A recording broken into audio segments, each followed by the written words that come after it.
Buenas noches, hoy es viernes 28 de octubre, le doy la más cordial bienvenida al auditorio de Telefórmula, que en este momento se enlaza con los trabajos de esta emisión. Agradezco mucho a quienes nos siguen a través de la radio y las plataformas de internet. Aquí en la capital de fiesta arrancó el Gran Premio. Este fin de semana pues tendremos la celebración de ese importantísimo certamen que le da una proyección enorme a nuestra ciudad en todo el mundo, demostrar que en este país sí se pueden hacer cosas que nos comparen con otras sociedades. No una cuestión de, digamos, mayores o menores ingresos, sino la capacidad organizativa, ¿no? Y que en México se pueden hacer cosas que en este caso generan interés en el planeta. Y bueno, pues yo creo que eso es muy bueno, además de la derrama económica que esto supone. Y también estamos de fiesta porque el maestro Matos Moctezuma recibió el premio Princesa de Asturias. El padre de la moderna arqueología mexicana dijo lo siguiente allí en Oviedo. Todo reconocimiento conlleva honra, pero también gratitud de quien lo recibe. Llegan a mi memoria las palabras de Miguel de Unamuno, rector de la Universidad de Salamanca, quien el 12 de octubre de 1936, en aquel recinto del saber, dijera palabras sabias que pronto fueron acalladas por voces intolerantes que no desearía volver a escuchar en la faz de la tierra. Estos premios que hoy recibimos en esta Casa de las Musas son un canto a la inteligencia. Las universidades y las academias son los espacios donde se cultiva el pensamiento y la razón. La Universidad Nacional Autónoma de México, con su historia previa de más de 4 siglos, ha sido forjadora de miles y miles de hombres y mujeres que a lo largo del tiempo han dado grandeza a México por medio de la ciencia y las humanidades. Esta institución es la que propuso mi candidatura para el Premio Princesa de Asturias. Su rector, el doctor Enrique Graue, ha sabido llevar con dignidad y prudencia los destinos de nuestra universidad.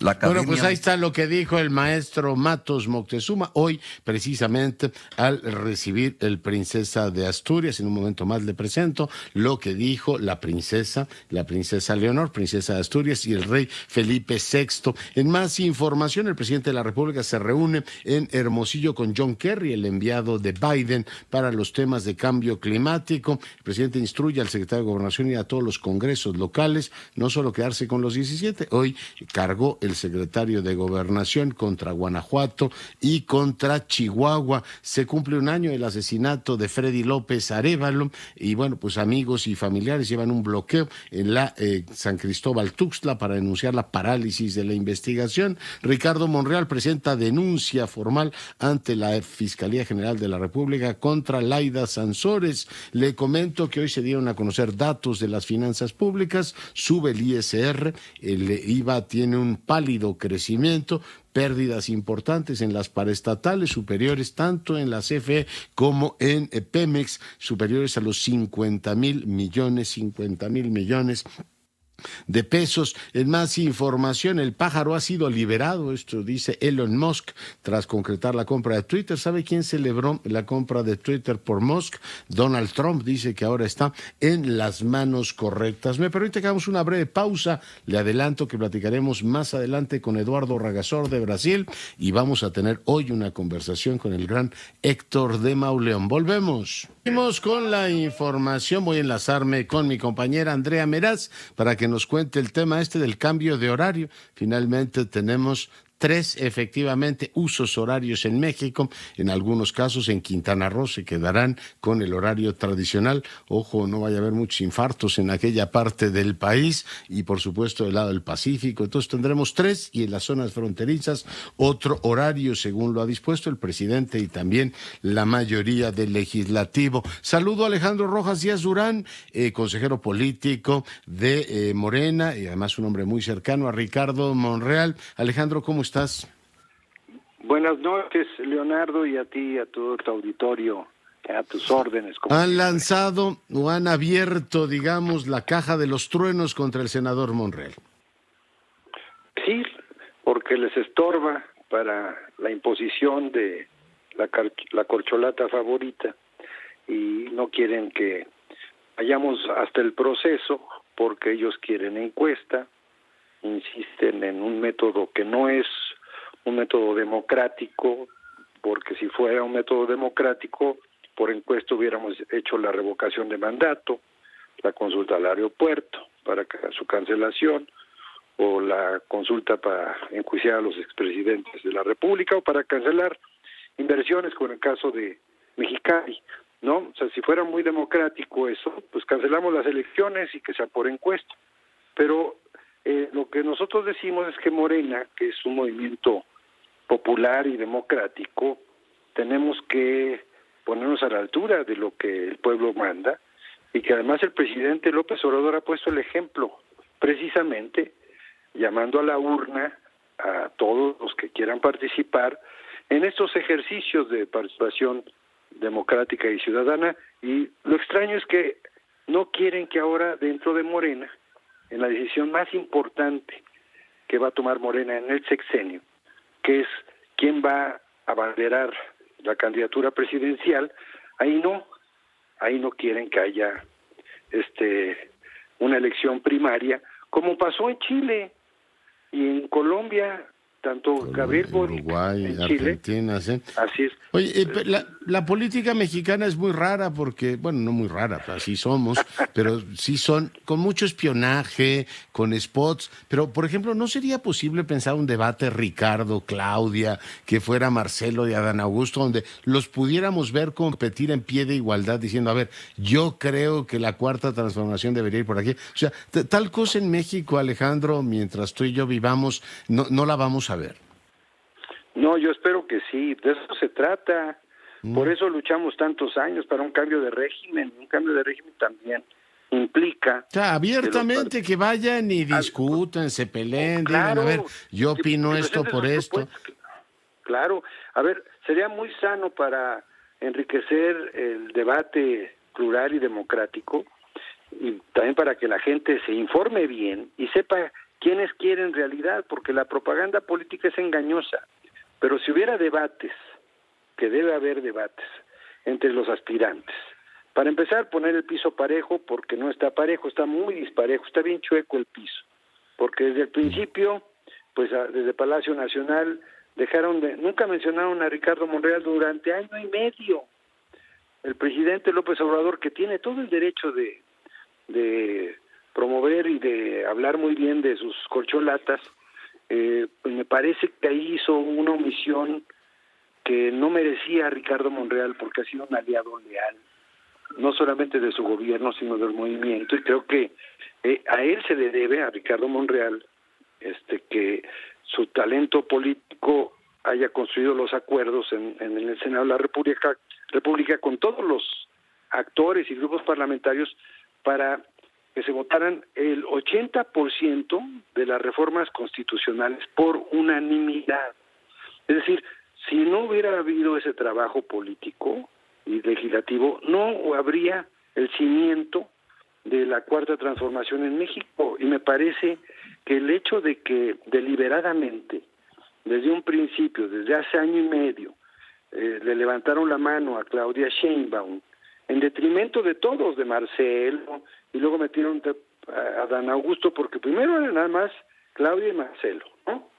Con elogios un día sí y otro también para la doctora Sheinbaum, que qué bueno que los merece, pero yo creo que hubiera sido parejo si hubieran mencionado con el mismo tenor también a Ricardo Monreal, que apenas lo acaba de mencionar así de pasada hace creo que unas 2 semanas, el presidente, Loroña, que también está en su derecho de no mencionarlo, pero el presidente tiene mucha fuerza política. Por supuesto que tiene, a la oposición mete hasta 43, hasta los que ni siquiera han manifestado, pero claro, este lado ha recortado, dirían en inglés la short list. Oye, pero preguntarte, el tema de que el presidente no quiere a Monreal, bueno, está más o menos claro, recordamos el episodio de la capital, además Laida nos ha dejado claro cuáles son los agravios que tiene el presidente, este voto, por ejemplo, bueno, el voto particular, el razonamiento que hizo en tribuna por el tema de la Guardia Nacional, no les gustó, y bueno, pues está el viejo tema de la capital,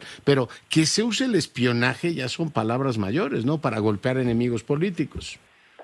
Pues no solamente es un delito, además de ser una violación a la Constitución, a la ley, a los códigos penales, incluyendo el de Campeche, es algo muy, muy lamentable, pero sobre todo es algo que trasluce que parece no le estamos dando la dimensión adecuada.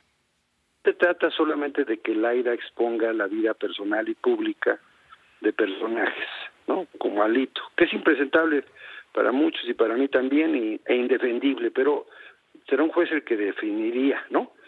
El problema es que utilizan el espionaje político en este gobierno, porque eso es lo que está ocurriendo. Esto no lo hizo Claudia, Laida Sansores, la gobernadora, no creo que lo haya hecho sola.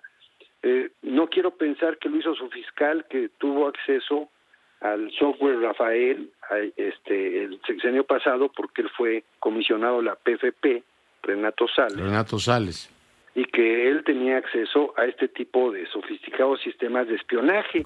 No quiero pensar que nos estén espiando, no solamente a nosotros, a la oposición, a los mismos compañeros o compañeras que le son incómodos al gobierno, porque Laida, con la gobernadora, con respeto para ella como mujer, pues más bien la han utilizado para una estrategia específica en el caso de Alito. En el caso de Alito era no para hacer justicia ni para que fuera ya a un ministerio público, ni mucho menos para que lo pusieran ante un juez por su enriquecimiento también inexplicable. Y lo lograron, ¿no? Porque la reforma constitucional hizo, pero de todas maneras sigue siendo dudoso que se recurra a los mismos métodos de Gutiérrez Barrios, de Choifet, o el sexenio anterior Osorio Chong, que hacían exactamente lo mismo, en vez de cuidar la seguridad nacional, hacer política de régimen. La seguridad no es la del país, sino la del partido o la fracción del partido que gobierna, Alejandro.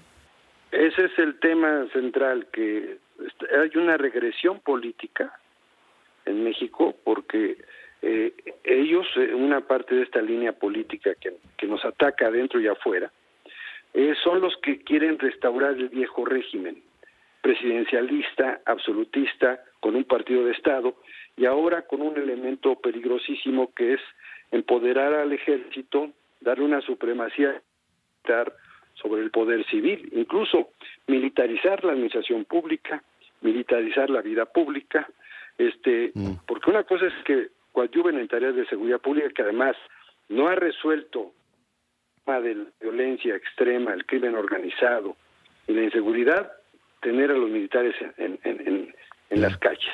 Es decir... Oye, ya en confesiones de viernes, ¿esta presión suplementaria sobre Monreal es para que se baje de la carrera presidencial o por el tema del INE? ¿Tiene algunas dudas sobre la reforma electoral que se está cocinando en la colegisladora? ¿Por dónde va el asunto? Son las dos, exactamente, Leonardo. Primero la del INE, que es la que importa ahorita, en donde hay una tendencia, una línea política dentro de Morena y del gobierno que quisieran debilitar a este ente constitucional que tanto trabajo nos costó a nosotros mismos, porque nosotros somos ahora sí que constructores, todos nosotros y los ciudadanos demócratas y progresistas de este país, los que impugnamos porque el régimen no manejara las elecciones y logramos tener un INE. El INE es un ente constitucional que tiene plena autonomía constitucional y por ley, pero también tiene un valor fundamental. Al ser el árbitro electoral imparcial, permite que en el país haya también tranquilidad electoral. Y ellos mismos, este INE que tanto rechazan, nos reconoció el triunfo del 18.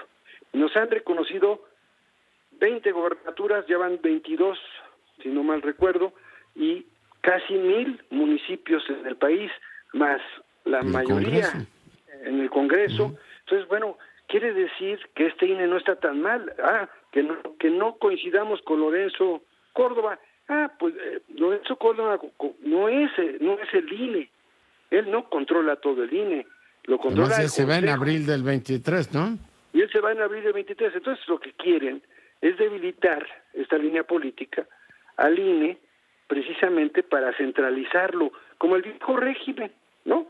Donde las elecciones serán centralizadas y al rato van a querer, tal vez, que lo presida honoríficamente el secretario de Gobernación, porque yo estoy escuchando eso por ahí, en los pasillos, ¿no? Y al rato... Así ya controla espionaje y el órgano electoral. Bueno, solo le falta a la policía, que ya se la dieron a los militares, pero bueno, ese es otro tema. Alejandro, un minuto nos queda, presentaron denuncia ante la Fiscalía.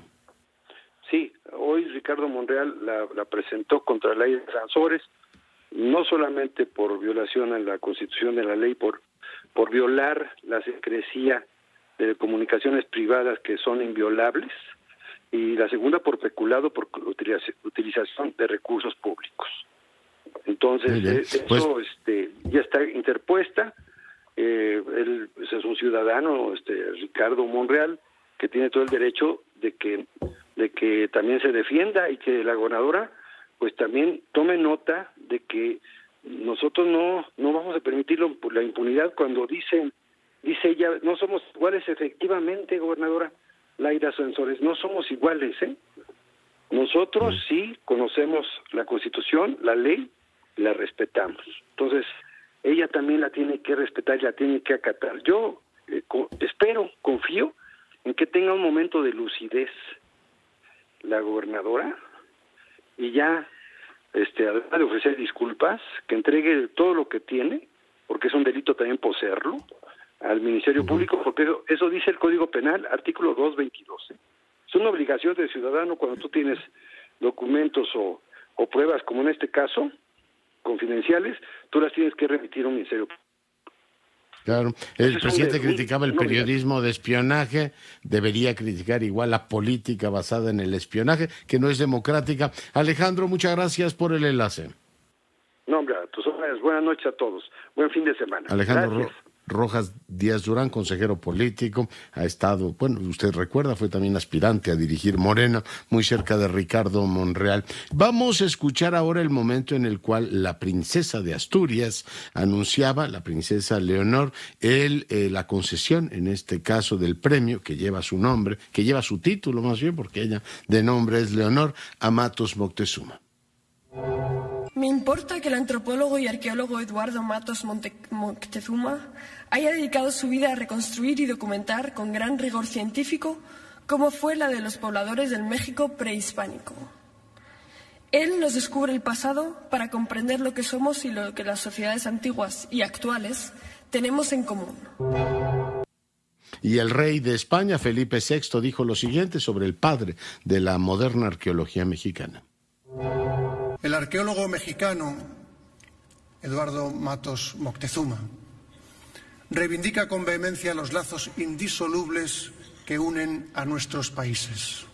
Lo hace desde el conocimiento profundo de la historia y la cultura de México y con el aval de un intenso trabajo de análisis e investigación de las culturas mesoamericanas, por el que es reconocido internacionalmente. Y desde muy joven ha tratado de encontrar respuestas a las preguntas que nos plantea el pasado, de huir de los tópicos y las leyendas que lo distorsionan y empobrecen, al fin y al cabo, la verdad.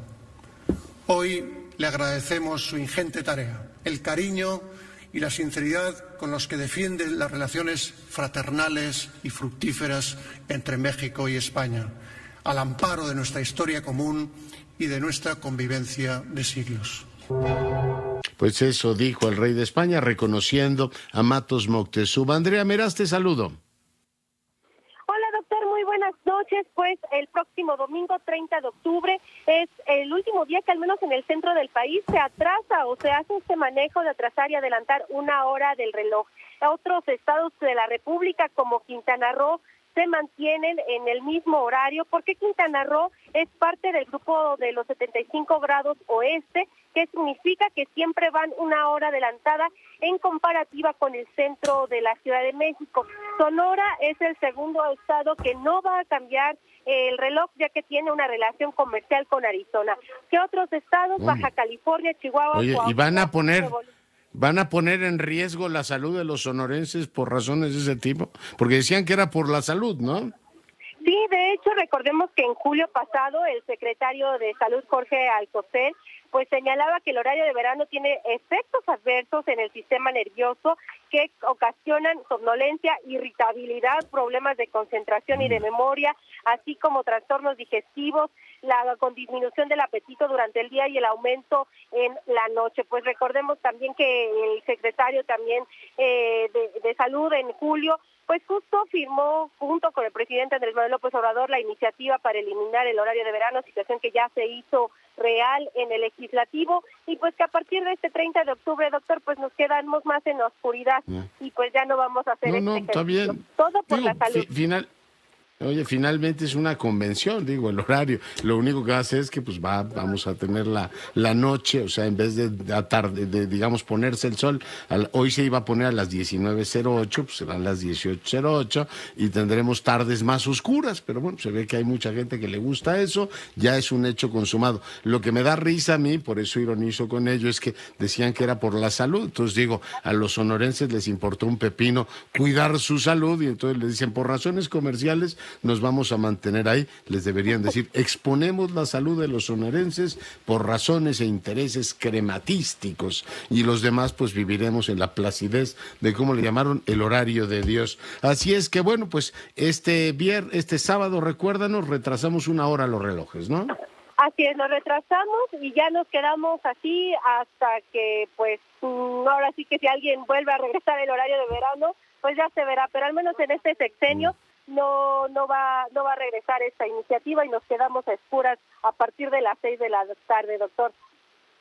Oye, yo nunca pensé que celebraría esto con tal de no oír las tonterías estas de nos robaron 1 hora. Yo digo, si cada año tengo que oír las mismas tonterías, así es la vida, ya con el horario de verano decir, ya no le robaron hora, ya viva usted feliz. Y con tal de no oír eso, yo estoy dispuesto a seguir esta nueva, seguir, por supuesto que es una convención y lo haré, no me cuesta absolutamente nada, pero la cantidad de necedades que se han dicho sobre el particular, ya por lo menos me los voy a ahorrar cada año. Muchas gracias, Andrea. Gracias a usted, hasta luego, buenas noches. Porque te lo decían muy serios, ¿no? Me robaron 1 hora y ya usted quién se la robó y pues se la devuelven después. Pero bueno, es parte efectivamente de una polémica que ha durado 20 y tantos años y hoy se cierra. Voy ahora con Eduardo Ragasol, él es especialista en temas brasileños, para fortuna nuestra ha estado todo este tiempo ofreciéndonos una lectura muy amplia de lo que ocurre efectivamente en el coloso sudamericano. ¿Ya tenemos el enlace con él o vamos con Óscar Zúñiga? Ya está Eduardo Ragasol en el enlace. Eduardo, buenas noches. Qué buenas noches, mi querido doctor. ¿Cómo estás? ¿Cómo te encuentras? ¿Nervioso? Muito bem. ¿Cómo se dice? Tudo bem. Tudo certo, meu filho. Tudo certo. Oye, todo certo. Bueno, pero ¿está certo el final, digamos, de película que vamos a tener? Final de fotografía, Eduardo, para las elecciones de Brasil. Estamos ante una de las elecciones más cerradas de la historia de Brasil, mi querido doctor. Ciertamente el resultado es, estamos ante la máxima incertidumbre. Cualquiera de los dos candidatos puede ganar y puede ganar por un margen ya estaba hablando en portugués. Muy bajo, perto. Muy cerrado. Exactamente. Estamos ante un resultado, en cualquiera de los dos casos, será por un par de puntos, 3 puntos tal vez máximo, lo cual va a implicar 2 cosas. Primero, que realmente se acepte el resultado por el candidato que pierda, lo cual en Brasil es más fácil, doctor, gracias al sistema electoral que realmente está por la urna electrónica, está bastante más blindado. Obviamente en el Congreso siempre se critica la urna electrónica, pero una vez certificada y puesta a andar en las elecciones, al final pues es casi imbatible.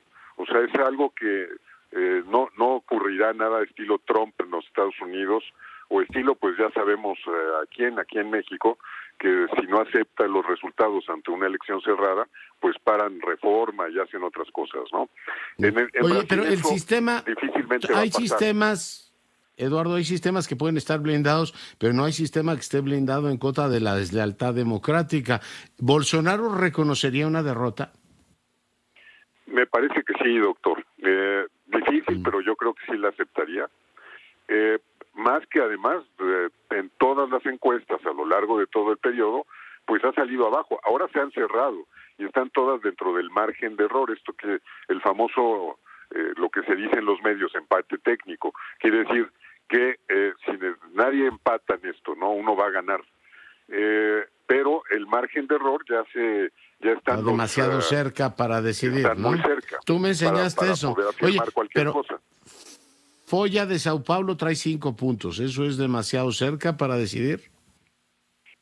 Además, la Folia no se ha destacado por ser particularmente certera en estas últimas elecciones.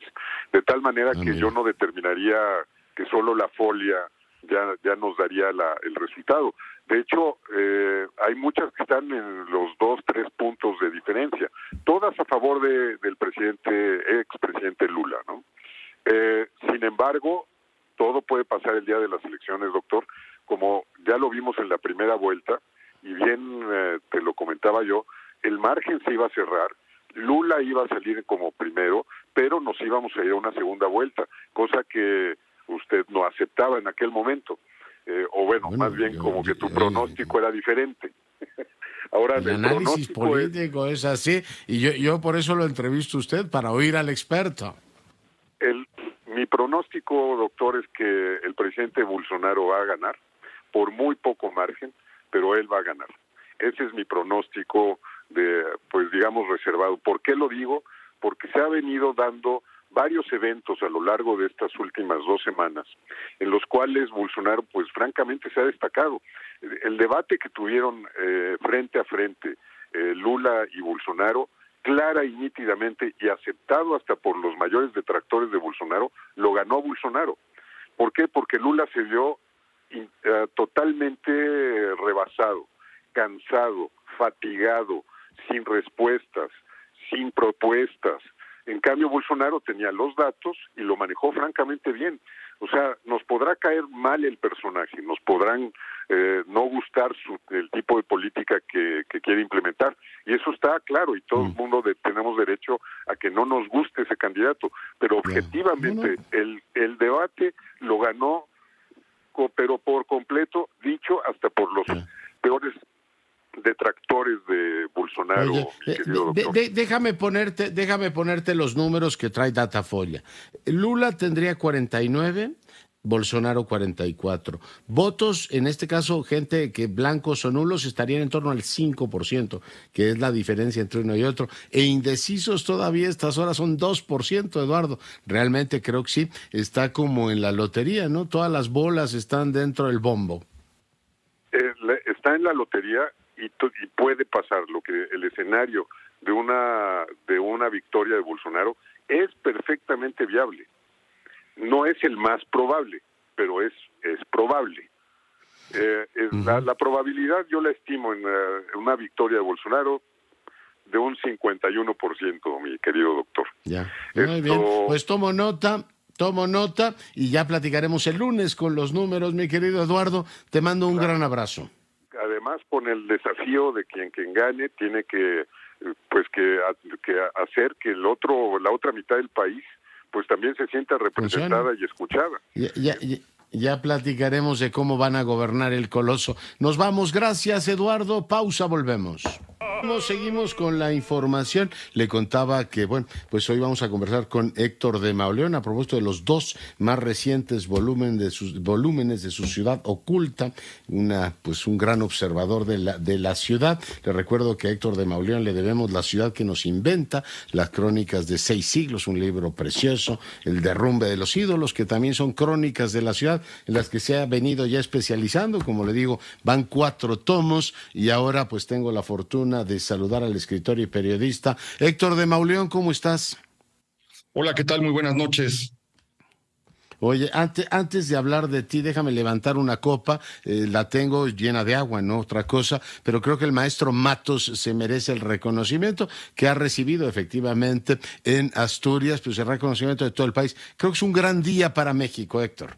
Sí, así es una persona a la que le debemos el conocimiento del pasado. Sin esta persona no sabríamos de México Tenochtitlan todo lo que hoy sabemos, todo lo que sigue apareciendo enterrado debajo de la ciudad. Es una brecha que él abrió, es un camino que él nos mostró y que ha seguido recorriendo espléndidamente. Oye, parte de lo que imaginaba Pacheco, ¿no? Cuando uno pensaba que hay debajo en la ciudad, Matos Moctezuma nos ha enseñado, entre Matos Moctezuma y tú nos han enseñado también buena parte de lo que hay debajo de la ciudad y de lo que imaginábamos, ¿no? Qué visionario Pacheco. Él escribe el primer cuento que ocurre en el metro, el primer cuento que toma como escenario el metro 3 años después de su inauguración y adelanta que en esos túneles pueden estar escondidos los vestigios de Tenochtitlan que siguen vivos. Y eso se confirma unos años más tarde cuando unos empleados de la Compañía de Luz levantan una coladera, una alcantarilla y encuentran a la Coyolxauhqui y unos metros más adelante comienzan a aparecer las escalinatas del Templo Mayor.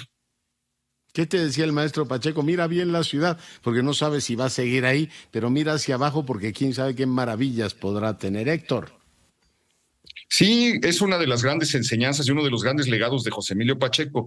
Yo creo que José Emilio dedicó su obra a regenerar la memoria, a entender que en esta ciudad todo es efímero, todo puede perderse, todo puede desaparecer y que la única manera de detenerlo era mediante la literatura, mediante la escritura.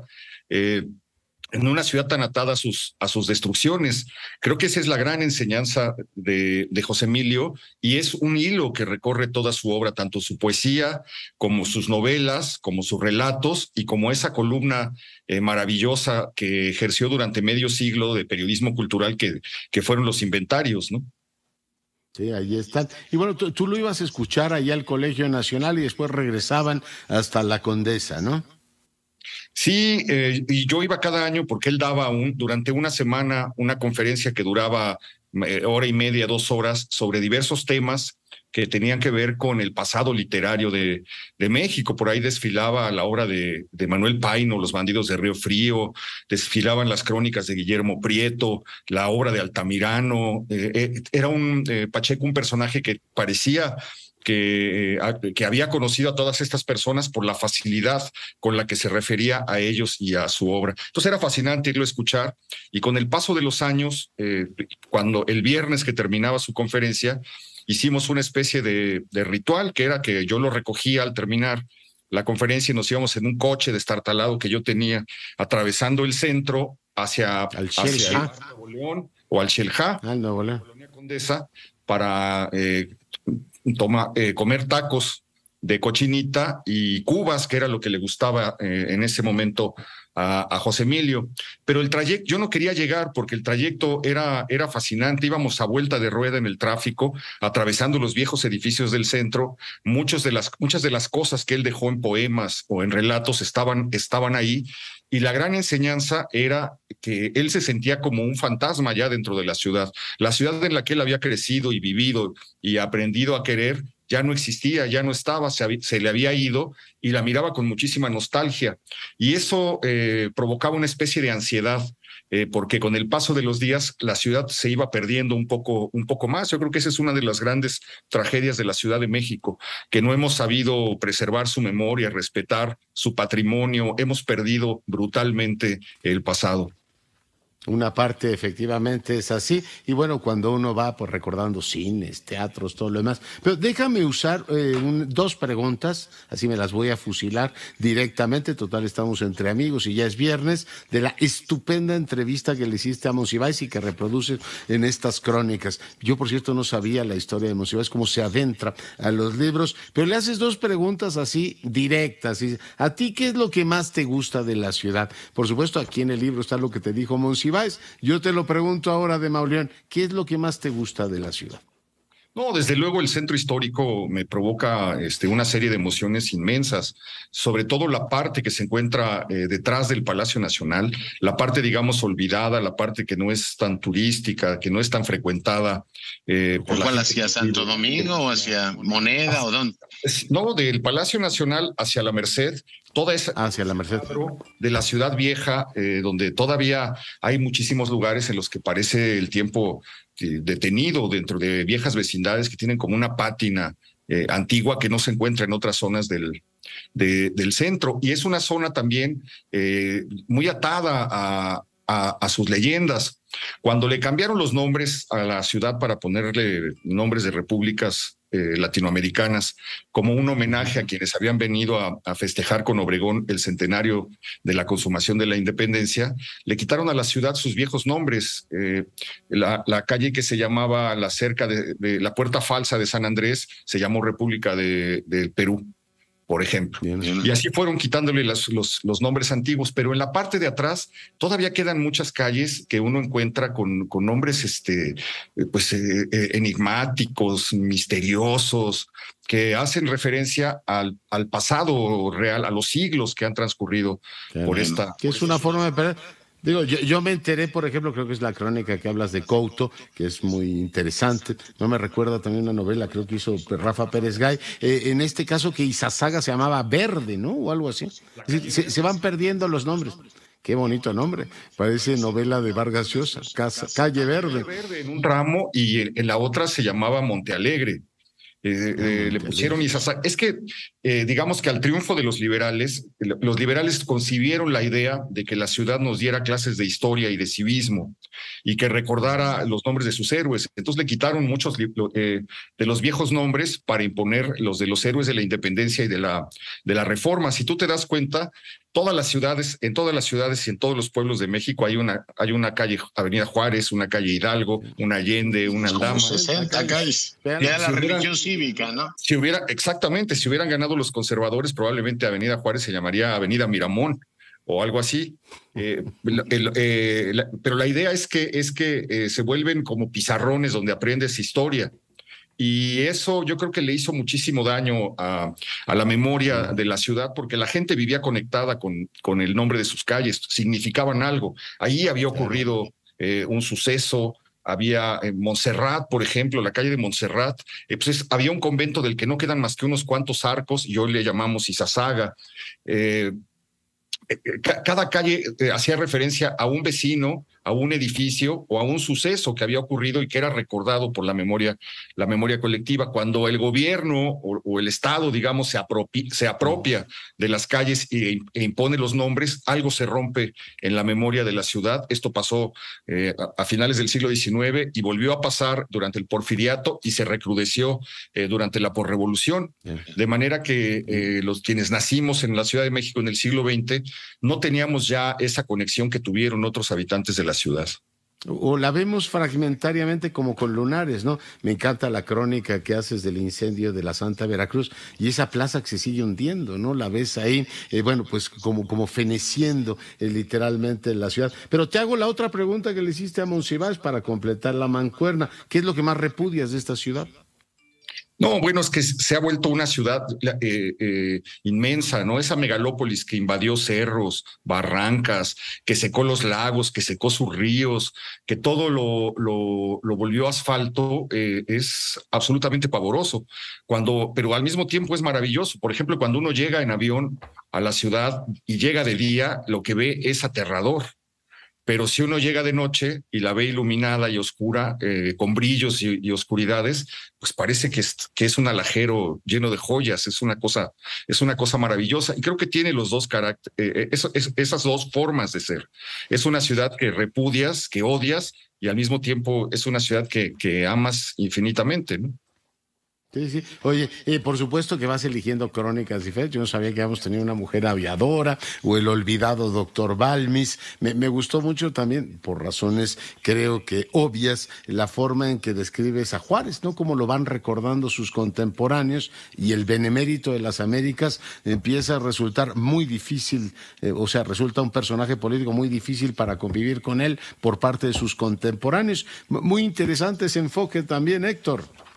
Sí, pues es un personaje que quienes habían luchado con él contra los invasores franceses, quienes lo habían acompañado en sus largas caminatas en el éxodo por el norte del país, cruzando desiertos, llevando la República en un carruaje, etcétera, vieron la transformación brutal que sufrió ese Juárez al llegar al poder. Y ser considerado por gente como Altamirano o como por Ignacio Ramírez un enemigo mayor de la democracia, ¿no? Altamirano era el mayor héroe civil, ¿no?, de aquellos años. Sí, pues era como un santo laico. Todo mundo lo reverenciaba. La verdad es que el legado de Altamirano es inmenso en un momento en el que el país estaba polarizado, dividido en dos bandos que no concebían la existencia si no era mediante la eliminación o el aniquilamiento del otro. Y el gran legado de Altamirano es decir, deténganse y vamos a olvidar esto y vamos a empezar a reconstruir este país desde las letras. Funda una revista que se llama precisamente El Renacimiento, donde se juntan liberales y conservadores página con página y comienzan a formar una literatura nacional que todavía hoy seguimos aclamando y que nos sigue embelezando.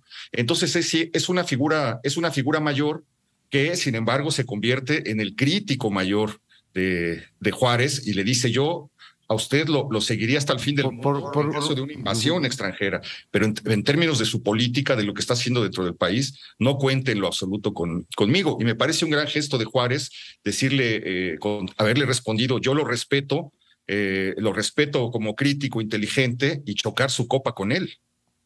Yeah. Algo que oye, es impensable. No, pues no, impensable. Así es esa crónica, y hay otras que nos recuerdan a los Robachicos o cómo nace efectivamente esta idea. ¿Cómo vas seleccionando las crónicas? Vamos en el 4º volumen, pero entiendo que vas a preparar el 5º y el 6º, Héctor. Sí, así es. Pues la ciudad misma va contando cosas. Yo la camino mucho, pues, porque hago un programa que se trata de contar la historia de las calles de la ciudad, por lo menos una vez, un día a la semana paso horas caminando. Lo vemos en ADN 40, por supuesto. Así es. Se llama El Foco, y bueno, haciendo El Foco, pues he ido encontrando cosas de una ciudad que yo creía que conocía y que solamente me ha constatado 14 años después que la sigo desconociendo, o la seguimos desconociendo.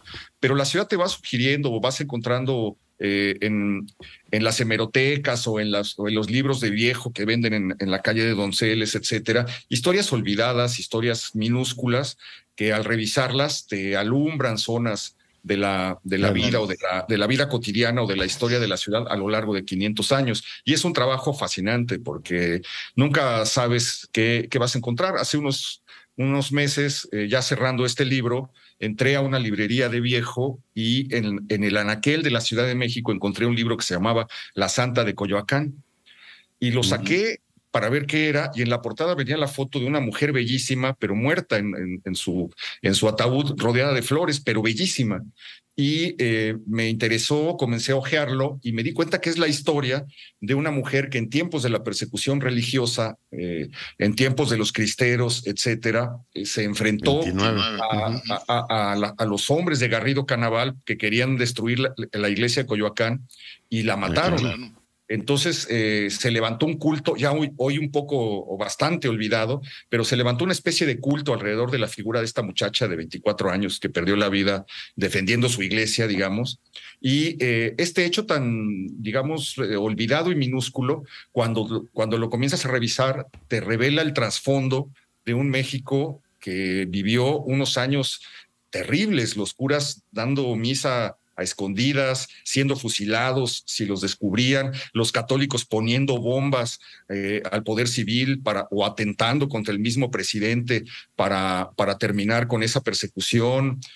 Otra vez la polarización entre jacobinos y católicos, muchas veces de la misma familia, que dejaban de hablarse, se dejaban de ver, a veces se encontraban en los campos de batalla del Bajío y se mataban, etcétera. Y es algo muy cercano. Parece que pasó en otro mundo, pero lo tenemos demasiado cerca, ¿no? No, sí, el garridismo, bueno, tuvo su importancia y bueno, todo el movimiento cristero. En este caso las crónicas se mueven como entre dos pandemias, ¿no? Recuerdas la del 18, ¿no? La de la influenza española y después pues esta última que hizo que la ciudad tuviera particularidades en su forma de reaccionar y en su forma de vivir la pandemia, Héctor. Muy pronto, cuando llegan los conquistadores españoles, en el barco de uno de ellos viene un conquistador negro que llega con Pánfilo de Narváez y que viene enfermo de viruela, lo bajan, lo meten a una aldea y al poco tiempo toda la gente de esa aldea está muerta y comienza la primera gran pandemia que se vive en estas tierras. Uno puede recorrer la historia de México también contando la historia de las epidemias que azotaron el siglo XVI, el XVII, el XVIII, el XIX fue brutal. Y todavía en 1918 la influenza española, que es, digamos, el antecedente más cercano a lo que hemos vivido nosotros y que resultó verdaderamente pavorosa, con 500,000 de muertos. Epidemias, terremotos, inundaciones, de todo ha vivido esta ciudad y en estas crónicas espléndidamente escritas por lo demás. Además, los libros son preciosos, el formato es muy agradable y están circulando entonces recientemente el 3 y el 4, el 1 y el 2 son del 18, Héctor. Sí, son aparecieron a finales de 2018 y cuando llegó la pandemia y nos tuvimos que confinar, yo me encontré muchos libros que había comprado y que no había podido leer, que tenían que ver con historias de la ciudad, y durante el encierro los comencé a leer y fue como si la ciudad viniera a contarme. Yo no podía ir a la ciudad y la ciudad viniera a seguirme contando historias, y bajo ese impulso y en ese encierro fue donde hice estos 2 libros. Oye, ponte el saco y nos vemos en Casa Abajo. ¿Cómo se llamaba ese bar? Que yo no sabía que existía. Yo juraba que era el Salón Bach y brindamos por Matos Moctezuma. ¿Qué te parece? Perfectísimo. Correcto. Pero ya no existe el Salón Bach, ¿no? No, existe, todavía existe. Estuvo cerrado años, pero ahora existe. Ya no está en el lugar donde estuvo, donde mataron donde murió Bernardo Couto y donde mataron a Guti Cárdenas. Ahora existe en la calle de Bolívar y 5 de Mayo, donde está desde 1940 y tantos, en un sótano. Y ahora tocan jazz y tiene como otra atmósfera, pero ahí sigue el lugar. Bueno, pues iremos a celebrar a Matos y por supuesto a la Ciudad Oculta. Héctor, te mando un abrazo. Un abrazo muy fuerte y muchísimas gracias. Gracias, La Ciudad Oculta, 500 años de historia, crónicas de Héctor de Mauleón. Vale mucho la pena, se lee de manera agradable y si usted vive en la capital, pues la disfruta triplemente. Nos vamos, cuídese, sea rabiosamente feliz, se lo merece.